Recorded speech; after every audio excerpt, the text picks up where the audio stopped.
भाई आरसीबी वालों ने जैसी टीम बनाई है उससे एक बात क्लियर है कि ई साला भी कप रहने दे। नमस्कार, मैं हूं रौनक, रणतंत्र देख रहे हैं आप। और आईपीएल कौन सी टीम जीतेगी इसका सिर्फ आधा फैसला ग्राउंड में होता है, आधा ऑक्शन में हो जाता है। और ऑक्शन जब मेगा ऑक्शन हो जहां पर आपको पूरी टीम बनानी है तो फिर ऑक्शन और भी ज्यादा जरूरी हो जाता है। सऊदी अरब में लगातार 2 दिन हुए ऑक्शन में हमने कई खिलाड़ियों को बिकते हुए देखा। कुछ को इतने पैसे मिल गए कि अब वो एक आईपीएल खेलने के बाद जिंदगी में कुछ ना करे तो भी उनकी 7 पुश्तें मगरमच्छ की तरह पड़ी रह सकती हैं। कुछ खिलाड़ी ऐसे भी थे जो बेहतरीन थे, लेकिन भैया मुझे डॉक्टर की हैंडराइटिंग तो समझ में आ जाएगी, लेकिन ये कभी समझ में नहीं आएगा कि वो खिलाड़ी बिके क्यों नहीं। खैर, मेरे बोलने से क्या होता है, जब मेरी टीम होगी तो मैं खिलाड़ी खरीदेगा। अभी तो मेरे पास पॉपिंस खरीदने के भी पैसे नहीं है।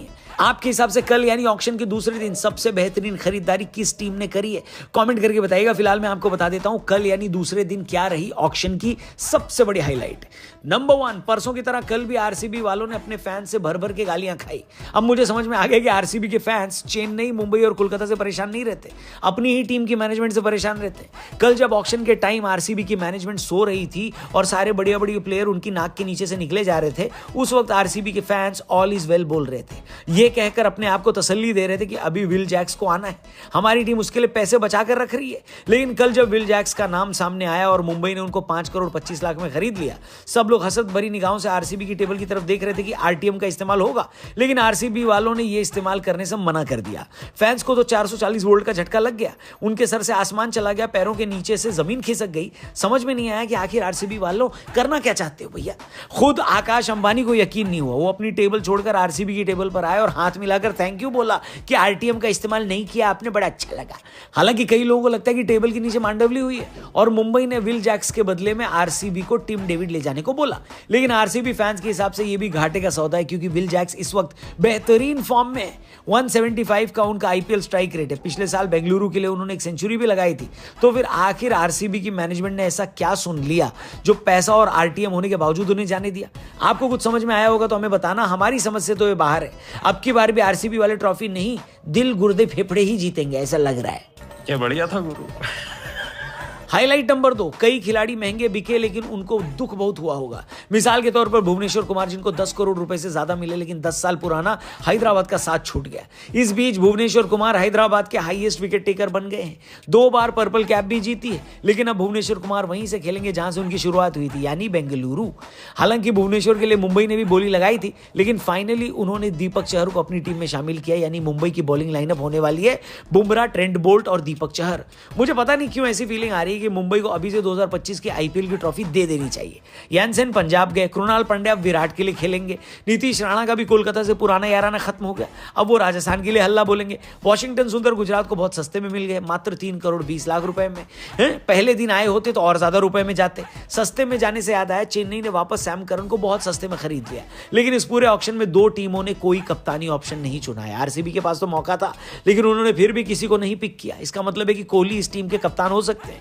वहीं कोलकाता से मुझे उम्मीद थी कि कल वो नीतीश राणा को लेकर कैप्टन बना देंगे, लेकिन उनके पास भी कप्तानी मटेरियल कोई नहीं है। अब या तो वेंकटेश अय्यर कैप्टन बनेंगे या रिंकू सिंह को यह जिम्मेदारी मिलेगी। आपके हिसाब से आरसीबी और केकेआर का कैप्टन कौन होने वाला है, कमेंट करके बताना।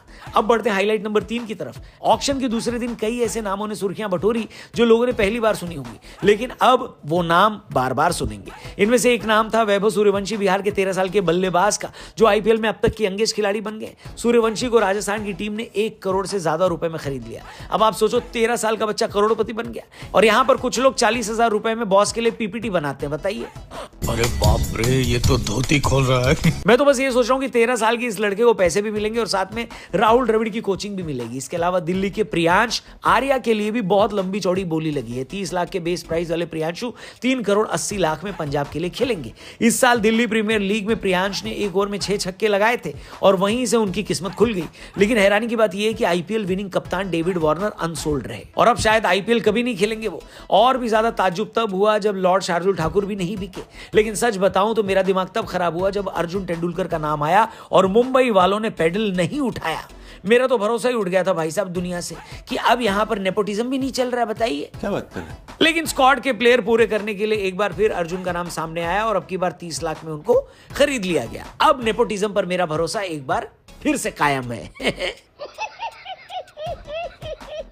और अब मैं इस बात पर कायम हूं कि मुंबई की टीम इतनी खतरनाक दिखाई दे रही है कि आईपीएल क्या, दुनिया का कोई भी कप रख दोगे तो वो लोग जीत जाएंगे। गुजरात और हैदराबाद भी सही लग रही है। आपको क्या लगता है कि किस टीम ने बेस्ट स्क्वाड बनाया है? कमेंट करके बताना। हम आपसे मिलेंगे कल, थोड़ी सी और डिस्कशन करेंगे आईपीएल ऑक्शन पर। बस आप चैनल सब्सक्राइब करके जाना, फेसबुक पे देख रहे हो तो पेज को जरूर लाइक करना। सी यू टुमारो, गुड बाय, जय हिंद।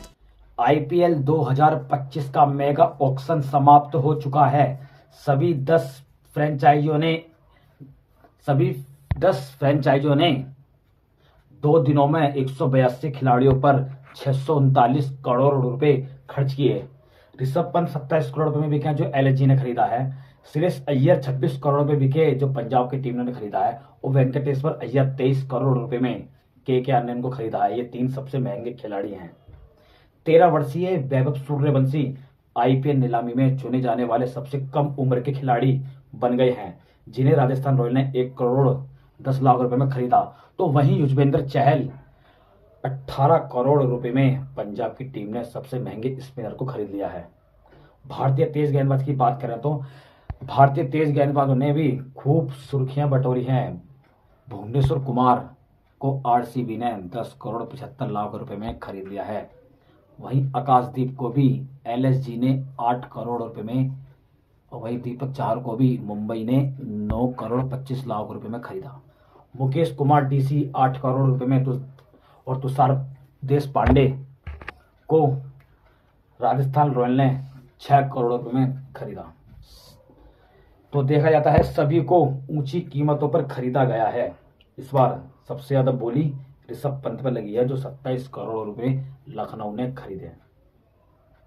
इस बार का आईपीएल सबसे अलग होगा, रोमांचक होगा, मुकाबले होंगे, चौके लगेंगे, छक्के लगेंगे और ऑडियंस को वहाँ बैठे सभी दर्शकों को भी मजा आएगा, क्योंकि जिस तरह से खिलाड़ी बिके हैं उस तरह से मैच का आनंद होना भी बहुत ज़्यादा जरूरी है। आज की वीडियो में इतना ही, मिलता है अगली वीडियो में। जय हिंद, जय भारत।